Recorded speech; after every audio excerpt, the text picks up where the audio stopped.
ఆమె ఎక్కడి నుండి వచ్చేసింది? సారాయి వద్ద, అబ్రహాము సారాయి వద్ద నుండి పారిపోయి వచ్చేసింది.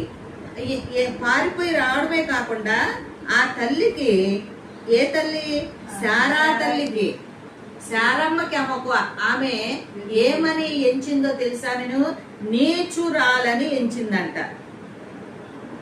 ఆ 4వ వచనంలో చదవండి ఒకసారి. అతడు హాగరుతో పోయినప్పుడు అది గర్భవతి ఆయను.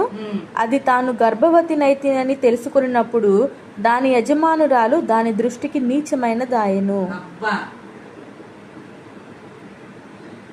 దేవుడు శారమ్మని, తల్లిని జనములకు తల్లిగా చేయించాడు. ఆమె రాజకుమారిగా ఇచ్చాడు. విశ్వాసులకు తండ్రి గారైనటువంటి అబ్రహాముకి భార్యగా ఇచ్చాడు. ఆ తల్లి అంతేకాకుండా ఐగుప్తురాలైనటువంటి దాసిని ఒక తండ్రి గారు, గొప్ప తండ్రి గారు, యెహోవా దేవుని చేత ఎన్నుకొనబడినటువంటి అబ్రహాము గారిని, విశ్వాసులకు తండ్రి అని పేరు పెట్టినటువంటి అబ్రహాము గారిని, అబ్రహాము నా స్నేహితుడు అని నేను పిలుస్తున్నానని దేవుడు అబ్రహాము గారికి అంతా సాక్ష్యం ఇచ్చినటువంటి నీతిమంతుడు, విశ్వాసి అని చెప్పి పేరు పెట్టినటువంటి అబ్రహాము గారికి ఎంత దగినటువంటి కాని అయినటువంటి హాగరిని ఈ తల్లి ఎలా ఇచ్చింది? భార్యగా ఇచ్చింది. భార్య అంటే ఇక ఆయనలో సగ భాగము. ఎంత చక్కటి ఆమె ప్రాధాన్యతను ఆమెకు కల్పించింది.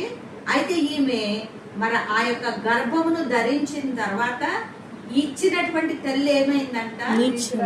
నీచురాలైపోయిందంట. 2 సార్లు ఉంటది ఈ మాట ఈ అధ్యాయంలో, నీచురాలని.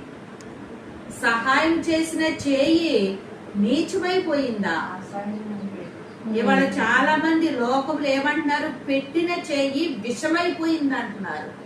పెట్టిన చేయి ఏమైపోయిందంట? విషమైపోయిందంట.